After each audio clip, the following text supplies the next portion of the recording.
espace-de-liberté.eu. Radio-description d'un instantané. Des immeubles en quartier.eu. Construction de béton, parés d'étoffes tissées de verre et d'acier disposées massivement au gré du quadrillage de la ville. Organisés en conseils, parlements et autres commissions. 500 millions d'individus concernés par les décisions prises ici. Lieu aux extérieurs inhospitaliers, où loin de l'idée que l'on se fait d'un espace de vie citoyen, bat le pouls ralenti d'une humanité effacée.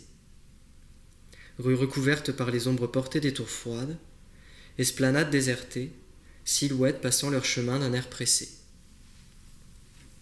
2 artères assurent l'innervation de la zone, et dans ces 2 rues-là, la chaussée fait peu de place au trottoir.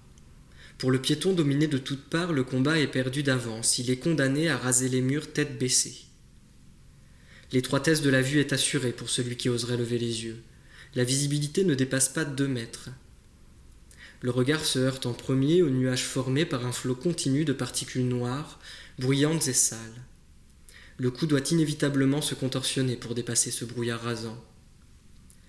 C'est alors seulement qu'au jeu de la perspective, l'horizon s'élargit légèrement et finalement la profondeur l'emporte aussi. Car le soleil aujourd'hui s'est entendu avec les nuages pour éclairer d'une douce lumière d'hiver l'agonie d'un de ces bâtiments. De l'autre côté de la rue, au devant, le massif édifice met un genou à terre. Une parcelle de territoire aérien est rendue au voltige de l'air. Dans l'avenue couloir en contrebas, les morsures du vent en bourrasque se font moins cinglantes pour celui qui découvre ces quelques espaces de ciel bleu libérés. Une des façades résiste cependant à la démolition. Ce qu'il en reste porte encore, on ne sait comment, 2 étages ravagés contre lesquels un bras articulé lance inlassablement ses assauts mécaniques.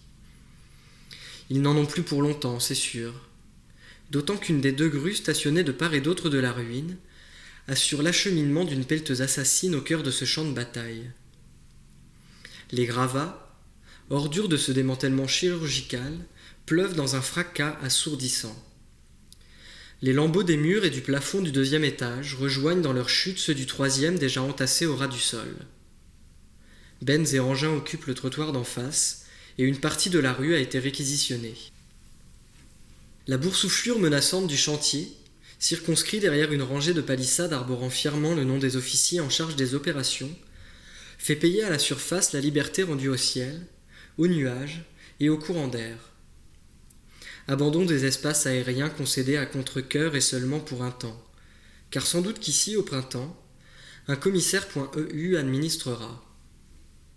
Profitant d'un ciel bleu infini et d'une brise ivre de liberté, du haut de son bureau tout neuf, il dictera. En attendant, l'écoulement du trafic achoppe sur ce point d'étrécissement de la rue, lieu de circulation encaissé, abandonné par les feux. Un soldat casqué à l'uniforme fluorescent les a remplacés.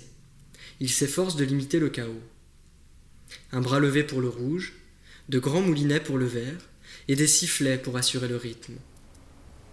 Il siffle, et c'est comme un pied de nez, au vacarme retentissant, qui finit d'étouffer tout à fait l'unique son léger et sensible de cette scène.